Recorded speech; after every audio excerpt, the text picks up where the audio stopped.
देश में भोजन के जरिए मानव शरीर में फैल रहा रेजिस्टेंट बैक्टीरिया। सरकार ने 37 एंटी माइक्रोबियल दवाओं पर लगाया प्रतिबंध। देश में एंटी माइक्रोबियल रेजिस्टेंट AMR एक गंभीर समस्या बन गया है। कृषि, पशुपालन और मत्स्य पालन में एंटीबायोटिक के अत्यधिक उपयोग से रेजिस्टेंट बैक्टीरिया भोजन के माध्यम से मानव शरीर तक पहुंच रहे हैं। इससे सामान्य संक्रमणों का इलाज मुश्किल हो रहा है। सरकार ने पशुधन में 37 एंटी माइक्रोबियल दवाओं पर प्रतिबंध लगाया है। भारत में AMR की स्थिति चिंताजनक है, जिससे भविष्य में लाखों मौतें हो सकती हैं। देश में एंटी माइक्रोबियल रेजिस्टेंस AMR अब केवल अस्पतालों और दवाओं की समस्या नहीं रह गई है। कृषि और पशुपालन, मुर्गी पालन व मत्स्य पालन में एंटीबायोटिक दवाओं के अत्यधिक और अनुचित उपयोग के कारण रेजिस्टेंट बैक्टीरिया कृषि उत्पादों और मांसाहार के जरिए भोजन की थाली तक पहुंच चुका है।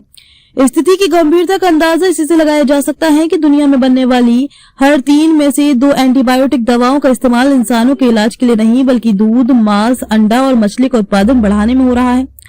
यही अंधाधुंध उपयोग AMR को एक अदृश्य महामारी बना रहा है और सामान्य संक्रमणों में इस्तेमाल होने वाली एंटीबायोटिक दवाएं धीरे धीरे बेअसर होती जा रही हैं और इलाज जटिल व महंगा होता जा रहा है। हालात इतने गंभीर हो चुके हैं कि केंद्र सरकार को पशुपालन और मत्स्य उत्पादन में इस्तेमाल हो रही 37 एंटी माइक्रोबियल दवाओं पर प्रतिबंध लगाना पड़ा।